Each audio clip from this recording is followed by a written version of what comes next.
नमस्कार, झारखंड समाचार में आप सबका स्वागत है। आइए जानते हैं सुबह से लेकर शाम तक की तमाम बड़ी खबरों को। इससे पहले चैनल को सब्सक्राइब नहीं किया है तो प्लीज चैनल को सब्सक्राइब कर बेल आइकन को प्रेस कर दीजिए ताकि खबरों का अपडेट आपको मिलता रहे। बेल्जियम के राजनीति में हजारीबाग के समीर लहरा रहे परचम। पहले जीता काउंसिलर चुनाव, अब 2024 पर नजर। दरअसल आपको बता दें कि झारखंड के हजारीबाग जिले के कई युवा देश विदेशों में अपनी प्रतिभा का डंका बजा रहे हैं। इसमें एक हजारीबाग शहर के 46 वर्षीय समीर श्रीवास्तव बेल्जियम के हेसेल्ट में अपनी प्रतिभा का डंका बजा रहे हैं। वह वहाँ 19 साल से हैं। इस दौरान उन्होंने वहाँ राजनीति के क्षेत्र में परचम लहराया है। 2019 में उन्होंने काउंसिलर का चुनाव जीता और अब 2024 में होने वाले चुनाव की तैयारी कर रहे हैं। बता दें कि 46 वर्षीय समीर हजारीबाग में पढ़े लिखे और पले बढ़े हैं। उन्होंने संत जेवियर स्कूल से प्राथमिक शिक्षा ग्रहण की। इसके बाद हिंदू हाई स्कूल से मैट्रिक पास किया। यहाँ से कानपुर के पीपीएन कॉलेज से 12वीं की शिक्षा ली। इसके बाद पटना से फिजियोथेरेपी में डिग्री ली। बता दें कि वर्ष 2001 से 2004 तक नेपाल में स्पाइन इंजरी रिहैब सेंटर में बतौर एचओडी काम किया। बता दें कि समीर कहते हैं कि भारत सरकार और झारखंड सरकार को बेल्जियम सरकार से यह जरूर सीखना चाहिए कि शिक्षा और स्वास्थ्य को प्राइवेट किसी शर्त में नहीं होना चाहिए। निजी हॉस्पिटल और स्कूल आदि खुलने से स्वास्थ्य सेवाओं और शिक्षा का व्यवसायीकरण हो गया है। उन्होंने कहा कि ऐसे में सभी के लिए शिक्षा और स्वास्थ्य सुलभ नहीं हो सकता है। इतिहास के पन्नों में पहली बार दर्ज होंगे संताल विद्रोह के 5 गुमनाम शहीद। झारखंड सरकार का बड़ा फैसला। दरअसल साल 1857 के महासंग्राम के पहले हुए संताल हुल विद्रोह के उन महान शहीदों की कथा अब उनके सामने आएगी जो अब तक गुमनाम थे। 30 जून 1855 को शुरू हुए हुल क्रांति के नेतृत्वकर्ता भोगना डी के सिंधु कान्हू, चांद और भैरव मुर्मू जैसे शहीदों को तो सभी जानते हैं। इनके बलिदान इतिहास के पन्नों में भी दर्ज है। लेकिन हुल में कई ऐसे गुमनाम नायक भी हुए जिन्होंने अपने पराक्रम से इस विद्रोह की धार दी और ब्रिटिश हुकूमत तथा महाजन साहूकारों के खिलाफ लड़ते हुए शहीद हो गए। ऐसे गुमनाम शहीदों को पहली बार इतिहास के पन्नों में जगह देने की तैयारी की जा रही है। घोर गरीबी में है संताल हुल के नायक सिंधु कान्हू के वंशज। गोरों की सत्ता के खिलाफ छेड़ी थी जंग। दरअसल झारखंड के साहिबगंज जिला अंतर्गत बरहेट प्रखंड के भोगनाडीह गांव के रहने वाले 4 संताल आदिवासी भाइयों सिंधु कान्हू, चांद और भैरव ने ब्रिटिश ईस्ट इंडिया कंपनी की सरकार के खिलाफ विद्रोह किया था। चारों भाइयों ने इस जंग में अपनी दहासत दी थी। 1855 में शुरू हुई इस जंग को संताल हुल कहा जाता है। प्रतिवर्ष उस क्रांति की याद में 30 जून को हुल दिवस मनाया जाता है। बता दें कि भोगनाडीह में राज्य के मुखिया सहित तमाम बड़े नेताओं का मजमा लगता है। साल 1855 के संताल विद्रोह के नायक आदिवासी भाइयों सिंधु मुर्मू और कान्हू मुर्मू के वंश के करीब 10 परिवार इस समय मुश्किल से अपना गुजारा कर रहे हैं। परिवार के लोग भोजन के लिए सरकारी राशन पर निर्भर हैं। खेती के लिए उनके हिस्से में जितनी जमीन है उसमें थोड़ा बहुत ही अनाज होता है। बता दें कि शहीदों के वंशज में कुल 18 परिवार हैं। इसमें 7 परिवारों को सदस्यों को नौकरी दी जा चुकी है। नौकरी करने वाले परिवारों की स्थिति अपेक्षाकृत थोड़ी ठीक है।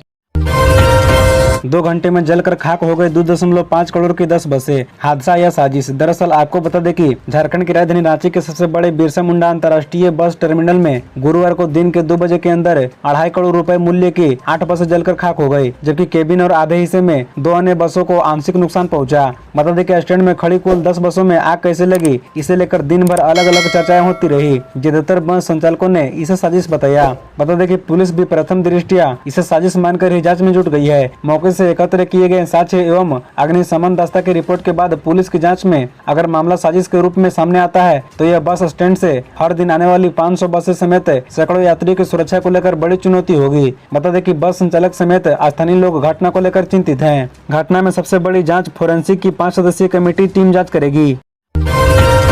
10वीं 12वीं का क्वेश्चन बैंक और आंसर तैयार करा रही झारखंड सरकार, ये होगा फायदा।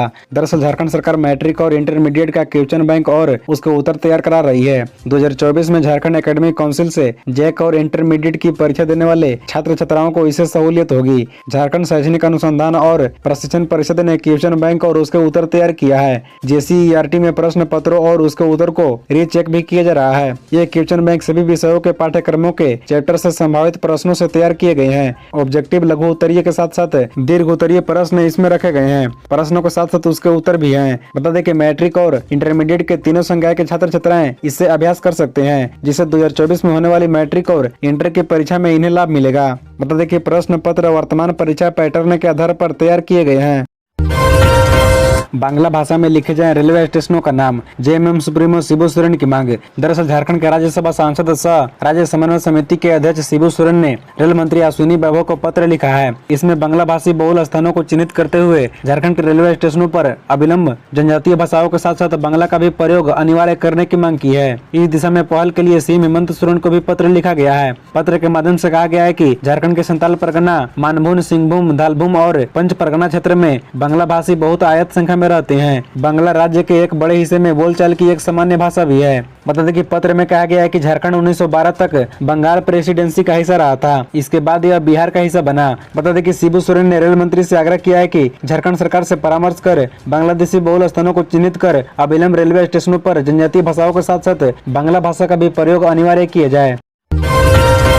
झारखंड सरकार के आग्रह पर हाईकोर्ट ने हटाई रोक, फिर भी पास नहीं हो रहा भवनों का नक्शा। 7 माह से लोग परेशान। दरअसल आपको बता दें कि रांची नगर निगम व रांची क्षेत्रीय विकास प्राधिकार की ओर से भवनों का नक्शा स्वीकृत नहीं किया जा रहा है। इस कारण 7 माह से लोग परेशान है। यह स्थिति तब भी है जब नक्शा पास करने पर लगाई रोक को हटा ली गई है। राज्य सरकार के आग्रह पर 18 मई 2023 को सुनवाई करते हुए हाईकोर्ट ने नक्शा पास करने पर लगी रोक को हटा ली थी।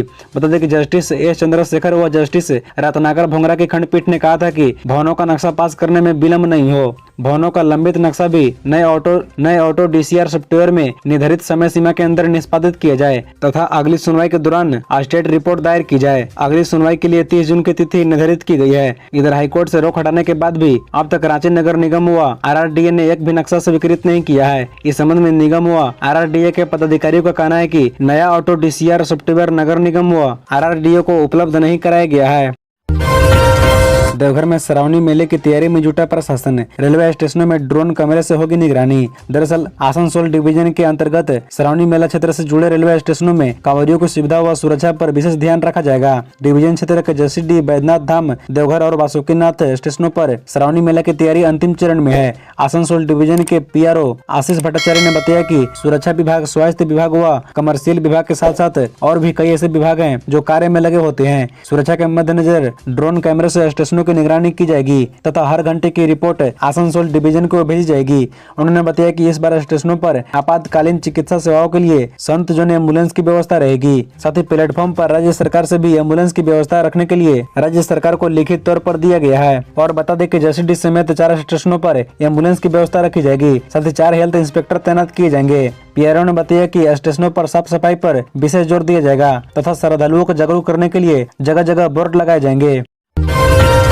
चाईबासा की एमपी एमएलए अदालत से गिरफ्तारी वारंट। झारखंड के पूर्व मंत्री व विधायक सरजू राय बता रहे हैं अफवाह। दरअसल झारखंड के पूर्व मंत्री व विधायक सरजू राय ने बयान जारी कर कहा है कि कतिपय व्हाट्सएप ग्रुप में यह अफवाह उड़ाई जा रही है कि एमपी एमएलए कोर्ट ने कोविड प्रोत्साहन राशि वितरण में अनियमितता मामले में उनके खिलाफ गिरफ्तारी वारंट जारी किया है। इस बारे में उन्होंने जमशेदपुर के बिष्टुपुर थाना प्रभारी को फोन कर जानकारी ली तो उन्होंने उन्हें बताया कि गिरफ्तारी वारंट तो दूर, थाना में अभी तक कोर्ट से इस बारे में समन तक नहीं आया है। आपको बता दें कि झारखंड के स्वास्थ्य मंत्री बन्ना गुप्ता ने 6 मई 2022 को कोविड प्रोत्साहन राशि के वितरण में अनियमितता संबंधी सरजू राय के वक्तव्य पर एमपी एमएलए कोर्ट में मानहानि का मुकदमा दायर किया था। सरजू राय बताते हैं कि ऐसे मुकदमे में कोर्ट प्रतिवादी को जमानती धारा में समन करके बुलाता है और उसके बाद मुकदमा आरंभ होता है। उन्होंने कहा कि अभी तक ऐसा कोई समन न तो उन्हें मिला है और न ही बिष्टुपुर थाने को मिला है।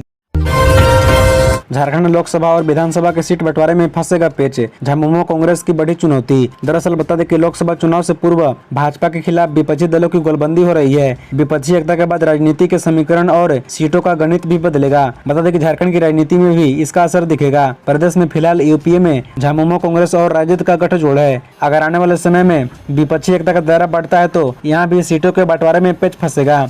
इस नए गठबंधन में राजद और जदयू अपनी हिस्सेदारी बढ़ाने की कोशिश करेगी। वहीं वामदल भी एक कोण इस गठबंधन में बढ़ाने का प्रयास करेंगे। बता दें कि लोकसभा चुनाव में यूपीए ने किसी तरह रास्ता निकाल लिया तो विधानसभा में किचकिच बढ़ सकता है। पिछले लोकसभा चुनाव में कांग्रेस की हिस्सेदारी ज्यादा थी, वहीं विधानसभा चुनाव में झामुमो ने लीड किया था।